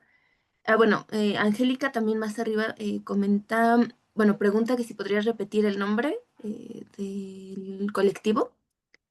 Y el comentario de Laura Cano es eso de juicios o detenciones arbitrarias por peligrosidad es tan fuerte. Es un mensaje en el que las trans son señaladas y estigmatizadas de peligrosas, donde ser trans y pobre es un delito. Y es también alimentar las narrativas que refuerzan la idea de que ser de la comunidad es corromper a la sociedad. Sí. Pues, ¿contesto? Sí, por favor, no sé si los demás gustan empezar a poner sus preguntas en el chat o gustan empezar a ir levantando la mano para las preguntas. Bueno, pues es que lo de Laura Cano de Caracas, muchas gracias. Sí, es que ese es el mensaje. Y en Cuba, pero también en Honduras, pero también en Guatemala y también en México hay narrativas que están reforzando la idea, y en Estados Unidos, por supuesto, de que ser trans es estar corrompiendo a las sociedades. Así que muchas gracias. No entendí, no entiendo no entiendo la pregunta de la marca en la corporalidad y cómo se reconoce. Em, no entiendo la pregunta. ¿La podrían replantear? Y había otra. No, el otro fue un comentario. Ah, sí, y la de repetir el nombre del colectivo. ¿De cuál colectivo? Estábamos hablando sobre los colectivos en donde estabas en Tapachula. Comentaste un colectivo en el que estaban, Ah, pero Colectivo de Observación y Monitoreo de la Frontera Sur. es- Ajá, es que di muchos nombres y luego me pierdo, sí. como la señora que ya soy. ¿Cómo crees? Aquí todos somos adolescentes. Soy Bueno, tragaños, Edith. por supuesto, completamente. Otro comentario de Ana M. Melchor dice: muchas felicidades, tu ponencia es muy linda e interesante. Quiero comentarte algo y a la vez te pregunto. La escritura y el nombre a cada uno de los capítulos que das son sumamente atractivos y dejas en claro el amplio trabajo de campo que realizaste, el cual fue muy minucioso y lo reflejas bastante bien en tu escritura, sobre todo con la autoetnografía. Por lo que te preguntaría, ¿qué consejos das para que la investigadora se atreva a escribir? Lo pregunto porque puesto que muchas de las veces que he mostrado mi escritura me siento privada de hacerlo ante que cuando se me lee, en vez de ser un texto compartido, se convierte en tener miedo en mostrarlo, puesto que la academia te castiga y eso hace que el texto no avance. ¡Ay! Ana, me has leído, qué emoción. Eh, bueno, muchas gracias por lo que me dices. Me emociona mucho y para mí es muy importante escribir para que la gente pueda leer y entender, y no solo mis pares en la academia, sino que otras personas con las que trabajo puedan leer. Yo intenté que mi investigación fuera discutida, leída, acuerpada por las trans. Y cuando estaba ya en campo dije, esto es, o sea, ellas están ocupadas por la vida, para la vida, o sea, que van a estar queriendo leer a una mujer antropóloga que nada que ver, están ocupadas con cosas importantes que tienen que ver con la subsistencia y con existir y resistir y existir y reexistir. Entonces, eso es una cosa. Dos, todavía vivimos una academia muy positivista. Honestamente, las personas que hacemos otro tipo de academia no somos tantas. O sea, sí tenemos que luchar contra una hegemonía de academia positivista en donde no ven, por ejemplo, las emociones como fuente de epistemológica. Entonces, ¿yo qué consejos te daría para que la investigadora se atreva a escribir? Esto suena muy raro sobre consejos. Pienso que te dejes ir, que te dejes sentir, que una de las cosas que yo intento es que mi marco teórico, la realidad me permite construir un marco teórico, no al revés. El marco teórico no me puede decir nada. Otra cosa que hago es leer y leer y leer a mis pares, a mis colegas mexicanas, a mis colegas feministas mexicanas. Hay un libro precioso que se llama Antropologías Feministas en México, em, coordinado por Lina Rosa Berrio y otras 20, que es precioso. Y entonces ahí pueden ver cómo cada una tiene estrategias diferenciadas. Entonces, leer a nuestras pares latinoamericanas, leer a gente que está en contextos como los nuestros.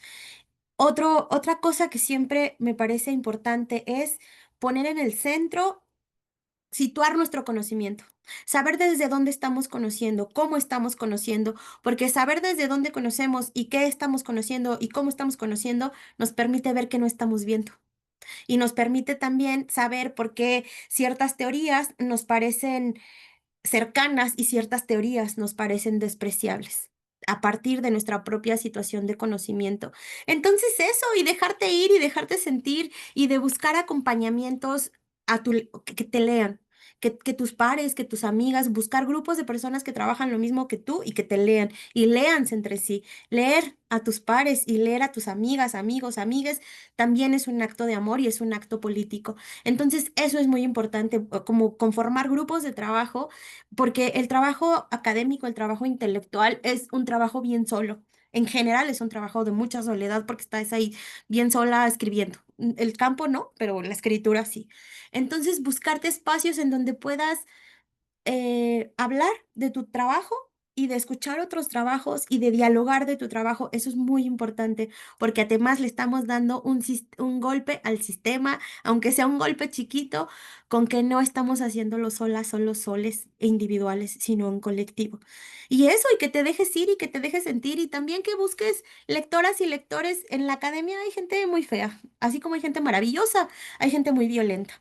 Entonces, pues también cuando puedas evitar a la gente violenta, da un paso atrás y busca un espacio más amable, en donde se construyan otro tipo de academias. Y ya, muchas gracias. Tenemos una pregunta en el chat, perdón, que está levantando la mano. Jamie, no sé si así se pronuncia tu nombre. Sí, Hola, Perfecto, adelante. buenos días, sí es Jamie. Eh, bueno, yo felicitar a la doctora.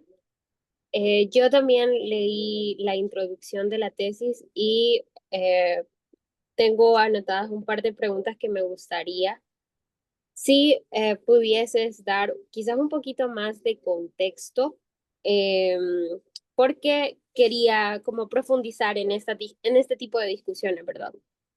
Primero, hubo un término que utilizabas que se refería a estas fronteras identitarias y es algo que me gustaría saber si podés ahondar en cuanto a desde qué aspecto teórico se puede afrontar estas fronteras identitarias en un marco de cuando se habla de lo sexogenérico, que es algo que también mencionabas dentro de tu eh, introducción de tesis.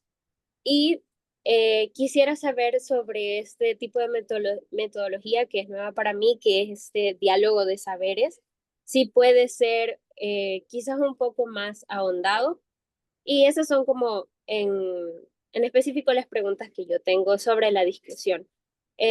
Quizás como comentario acerca de lo que yo leí, creo que sí me pareció algo bastante valioso en el contexto de hablar de género y hablar de devenires trans en contextos tan violentos como lo son Centroamérica, pero en específicamente estos últimos años. Y creo que es también esto que tú mencionabas acerca de lo poderoso que puede ser hablar desde esta etimología como más de las emociones y este también rechazo por parte de la academia de involucrar las emociones dentro de los trabajos eh, intelectuales. Creo que eso es algo muy poderoso. Y aquí viene quizás otra pregunta de que si se consideró esta discusión que muchas veces se tiene acerca del tipo de trabajo etnográfico o el trabajo que se produce académicamente desde desde estas posiciones racionales y de las pasionales en cuanto hablamos de género y en específico por cómo se ha marcado el feminismo y creo que también, como lo hemos visto en el seminario, porque sí es algo como muy nuevo, ¿verdad? Y ya, solo eso. Gracias.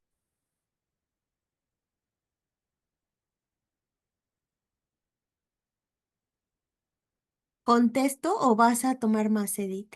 Gracias, Jamie. Si gustas contestar, estoy recopilando las preguntas más frecuentes para pasarte Ah. todas de cajón. Bueno, si ¿Te no, de parece todas bien? formas, al principio estuvo mi mail, ahí me pueden mandar un mail y me pueden buscar y podemos estar en contacto para siempre y hablar mucho, mucho, mucho. Eh, Jamie, no entendí tu última, voy a empezar por el final, no entendí tu última pregunta, pero voy a abordar, si quieres, ahorita me la replanteas.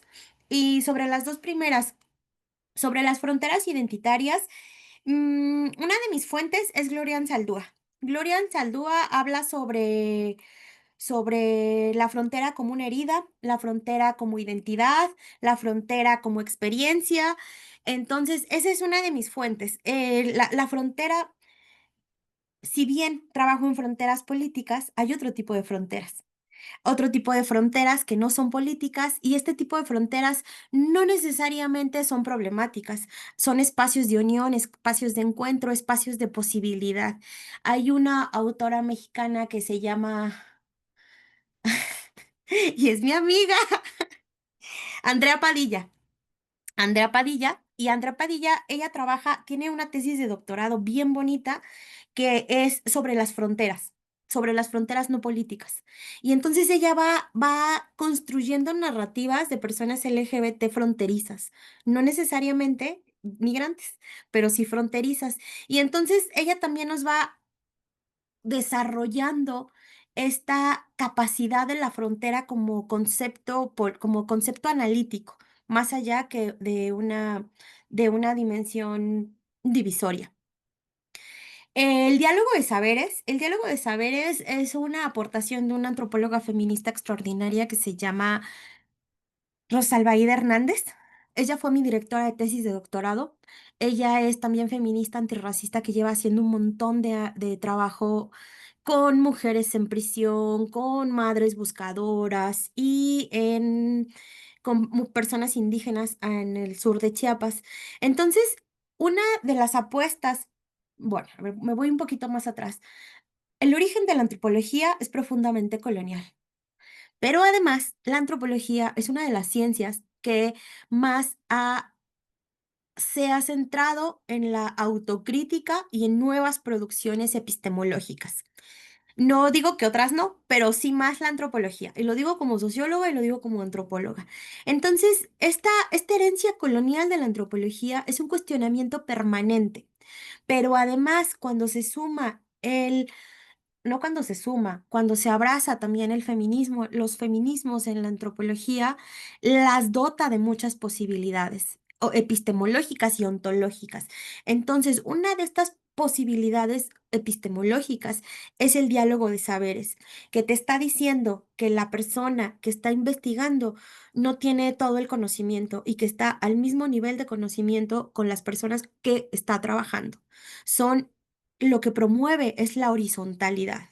Lo que promueve es no generar relaciones verticales. Lo que promueve es sí problematizar las relaciones de poder que siempre hay en campo, hacer trabajo de campo, pero en todas las relaciones hay relaciones de poder, todas las relaciones humanas, pero lo que está poniendo en el centro es decir, nosotras no estamos yendo a hacer extractivismo, estamos yendo a dialogar con personas que tienen saberes y nosotras que tenemos otros saberes, que además nuestros saberes pueden serle útiles de alguna forma, porque producir conocimiento, nomás por producir conocimiento, ¿para qué? ¿No? Hay que acompañar de otras formas, hay que hacer que esta ciencia que hacemos sea útil a las y a los pueblos y personas con quienes trabajamos. Y entonces por ahí va, si te interesa, pues lete a la Aida. Y también está Nancy Shepherd Hughes, que es maravillosa y que es un libro de Brasil, no me acuerdo el nombre, perdón que no me esté acordando de los nombres, pero es que yo tengo niebla mental desde que me dio el COVID. Entonces, si de por sí ya tenía mala memoria, ahora mi memoria es mucho más compleja. Pero este texto de Nancy Shepherd Hughes, que supongo que toda la gente antropóloga ha leído, también habla sobre este diálogo de saberes. Y el libro de Antropologías Feministas en México, ahí también van a encontrar textos sobre la antropología dialógica. Y ya. Qué fabuloso Gracias. qué fabuloso que nos diste ese tipo de tips en bibliografía, porque justo también había una pregunta en el chat que hablaba sobre bibliografía. Entonces, bueno, ahí ya nos diste el panorama.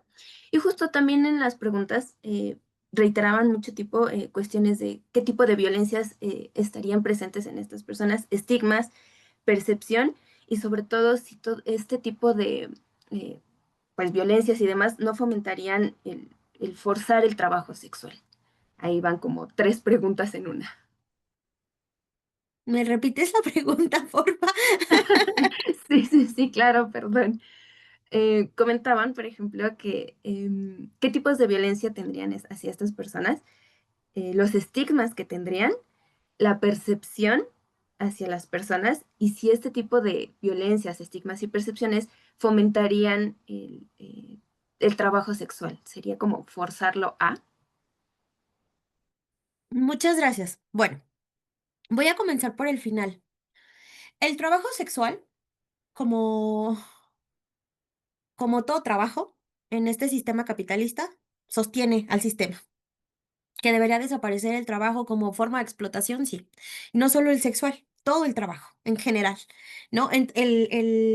La explotación de las personas. Entonces, pero al final, o sea, eso es como la utopía, pero el trabajo sexual está pasando. Pero el trabajo sexual es otra de las formas que las personas tenemos o tienen para, para hacerse de recursos, porque tiene diversas posibilidades, no solo económicas, sino lúdicas, de tiempo.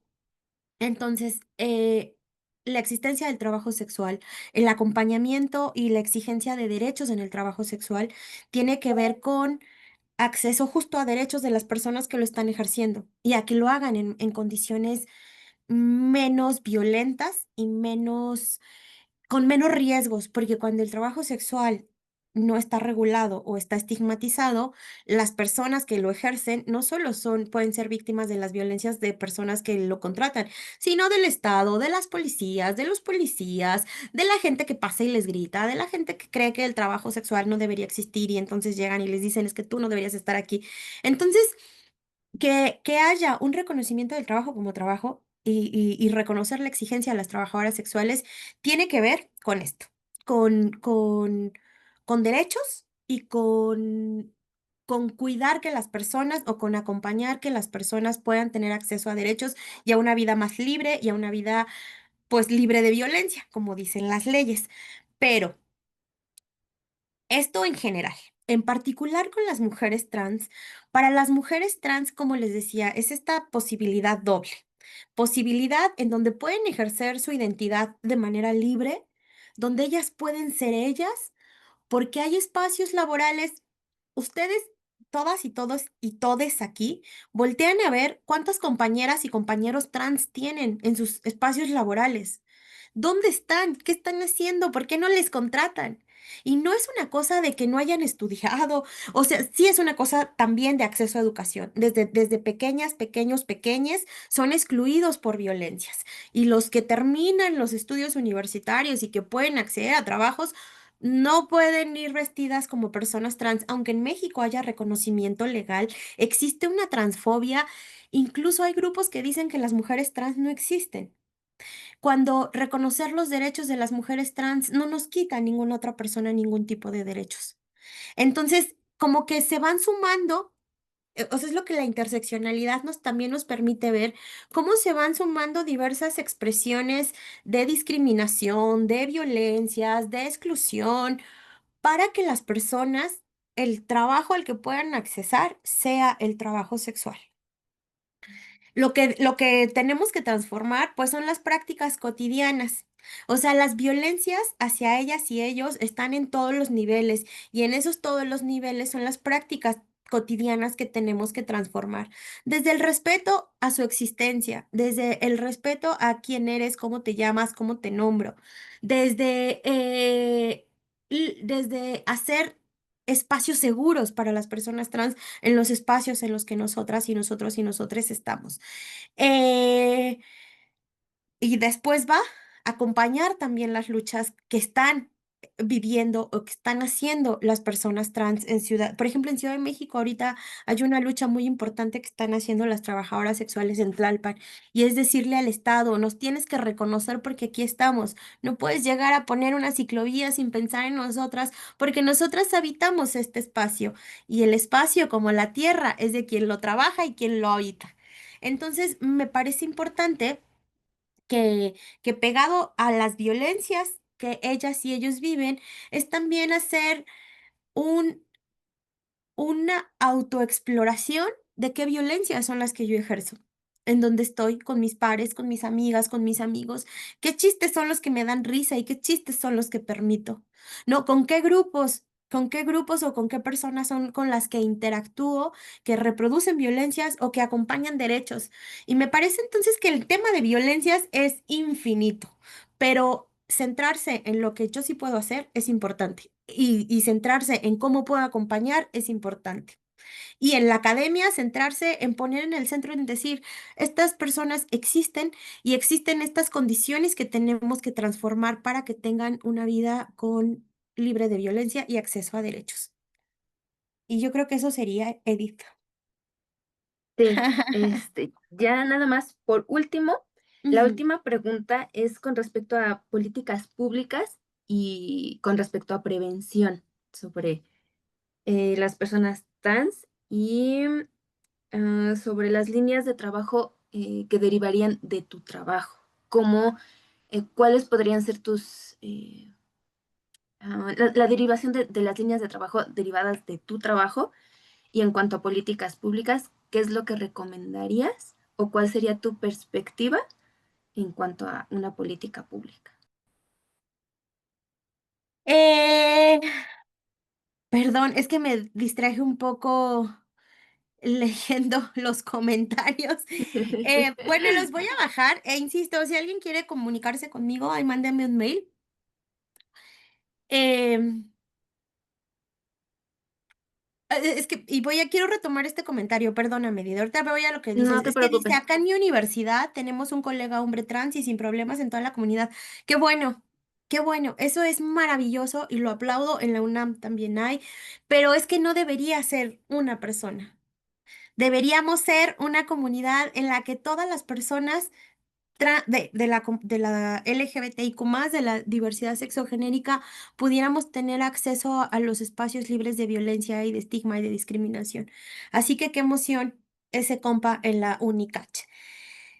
Las líneas de investigación de mi investigación. Pues mira, yo estoy trabajando ahora en otro proyecto que viene de mi investigación que tiene que ver con cómo en los espacios carcelarios se vive de migración, se vive tortura. Estoy trabajando también como, o sea, es que líneas de investigación hay un montón. Me parece que somos mucha gente que estamos, no mucha. Habemos un grupo de personas importante en México que estamos haciendo esta investigación, este tipo de investigaciones, como que hay generaciones. Una de las primeras investigadoras que trabajó el tema y les recomiendo que lean porque es una geógrafa social extraordinaria, se llama Elsa Winton, se escribe Ailsa Winton. Ella era investigadora de COSUR y me encanta decir que era mi amiga personal y fui al cumpleaños de todas sus hijas e hijos. Perris. Entonces, ella vivió en Tapachula muchos años y fue uno de los primeros trabajos que sistematizó cómo llegaban las personas LGBTIQ+, y en qué condiciones y cuáles eran las violencias que vivían. Entonces, después de ella viene un autor extraordinario también y que también es mi amigo, porque además somos un grupo chiquito, nos hemos conocido y ya sabemos quiénes son y nos conocemos y salimos y somos amixes. Miguel Lucero Rojas, él tiene una tesis de doctorado extraordinaria y también ha escrito artículos. De hecho, ahorita está escribiendo uno para una revista que estoy coordinando sobre cómo, sobre las derechas, cómo la derecha y este auge de las derechas ha aumentado la violencia hacia las personas LGBTIQ+. Entonces, Miguel Lucero Rojas tiene una tesis extraordinaria sobre mujeres trans que están solicitando asilo en México. Y yo, somos como una generación. Y Francisco Valenzuela, aunque él estaba en maestría en este momento, él trabajó con hombres gays en Frontera Norte. Eh, y después viene otra generación. Bueno, no, aquí me faltó uno más. Ernesto Zarco. Ernesto Zarco ahora es investigador en el Colegio de México. También tiene un trabajo extraordinario con mujeres migrantes y con personas LGBTIQ y él se enfoca en cuidados. Migración y cuidados, ser mujer trans y cuidados, ser LGBTQ más sin cuidados. También está extraordinario, léanselo. Y después viene otras personas, por ejemplo, hay un chave, perdón, que está haciendo cosas muy interesantes en el Instituto de Investigaciones Sociales que se llama René Tech. Y él hace religiosidad de personas migrantes LGBT. Entonces está súper interesante. O sea, líneas de investigación hay un montón. Podría decir también Victoria Ríos Infante, ella es del Tecnológico en Monterrey, en Juárez, no es cierto, en Monterrey, y ella hace un trabajo muy cercano a mío, pero en instituciones. Yo hago etnografía en calles, etnografía a pie de banqueta, y ella hace etnografía en instituciones. Entonces está muy interesante su trabajo. Em, bueno, entonces estas son algunas de las líneas de investigación que estamos trabajando y que falta un montón de trabajar y que falta un montón de cosas que hacer. Hay otra chava que se llama Andrea Covarrubias. Ella trabaja con mujeres lesbianas migrantes. Entonces su trabajo también es extraordinario porque nos habla de la especificidad de las mujeres lesbianas. Y sobre las políticas públicas.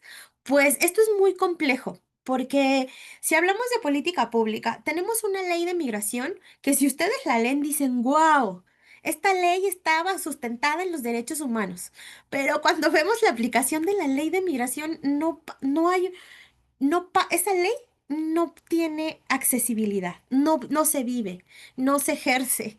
O sea, lo que se vive de manera cotidiana no tiene que ver con la ley.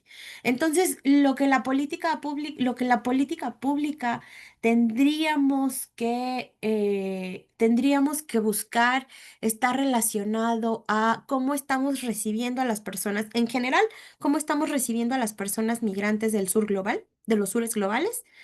Eh, y de ahí ya después ir pensando en las especificidades.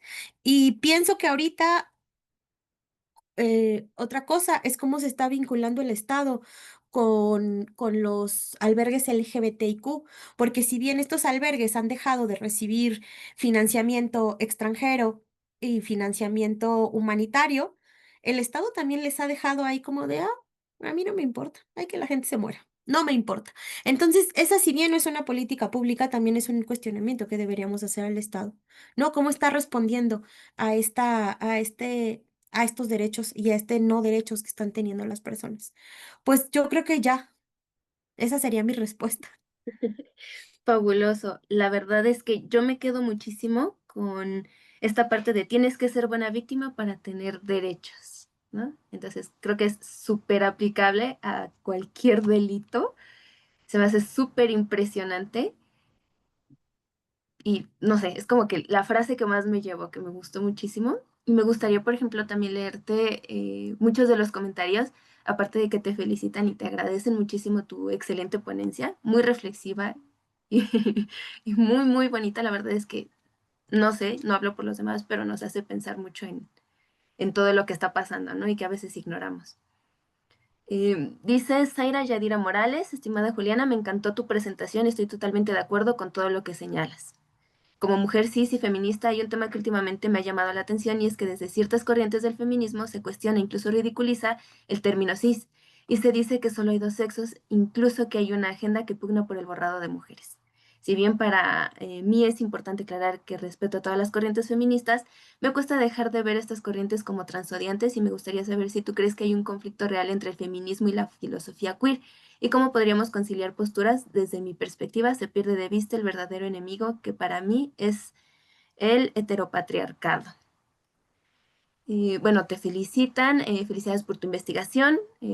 Les gusta mucho el que les llames interlocutoras a las personas y no de otro modo como se ha estado haciendo en la antropología. A las personas que compartieron cómo vivieron su migración desde su identidad trans, se preguntan sobre el propio sistema de hipersexualización a las mujeres y qué pasa con las mujeres trans que ya no están en una etapa de juventud, sino ya están en la vejez, si ellas también tienen organización para el cuidado de trabajadoras trans en la etapa de la vejez.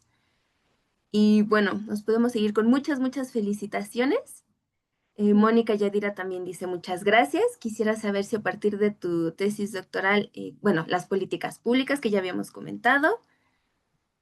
Y finalmente, un poquito sobre tus sentipensares en tu movilidad entre Chiapas y Tijuana a partir de la experiencia, no solo en una relación con las mujeres como Daniela, sino una relación a tu experiencia biográfica previa. Y con esto terminaríamos. Muchas gracias, Edith, Vane. Bueno, pues los tiempos se nos vinieron, ya estamos por terminar, pero bueno, pues muchas gracias por leer todas las participaciones. Siempre son preguntas, nunca nos alcanza el tiempo, Vane, siempre se quedan muchas preguntas en el tintero y bueno, muchas gracias por compartir el correo. Y bueno, pues nada, agradecerte por tu maravillosa intervención. Me parece que, bueno, estos temas son más que necesarios. Sabemos que pues hay una crisis, ¿no? Importante, humanitaria, y claro que las mujeres trans pues han estado pasando como, bueno, la violencia se ha exacerbado particularmente contra ellas, ¿no? Entonces, bueno, pues te agradecemos mucho el compartir, ¿no? Tus conocimientos, la metodología. Me parece que pues nos contribuyes en esta dimensión de lo que nos convoca el seminario, pues a tener herramientas, ¿no? Desde esta antropología feminista que pasa por la experiencia, que pasa por la problematización, por el por la reflexión, ¿no? De estos diálogos, saberes compartidos, ¿no? El reconocimiento de todas las personas implicadas como sujetos cognoscentes. Entonces, bueno, pues te agradezco mucho que nos hayas compartido tu experiencia y todo este trabajo maravilloso que has desarrollado. Y bueno, pues a modo de comercial, la siguiente sesión nos vemos con la doctora Yerit López Barrera, que ella es de Ciesas. Nos vemos el jueves 6 de noviembre, dentro de 2 semanas, con la sesión de Antropología Feminista Audiovisual, abordajes metodológicos para la erradicación de la violencia y el fortalecimiento de la participación política de mujeres Naña Tavi. Ella trabaja en Oaxaca y bueno, pues también nos dará una maravillosa aproximación metodológica desde esta antropología feminista audiovisual. Y bueno, pues agradecerles a todas y a todos su presencia, su constancia y nos vemos en 15 días, perdón. Que estén muy bien, muchas gracias.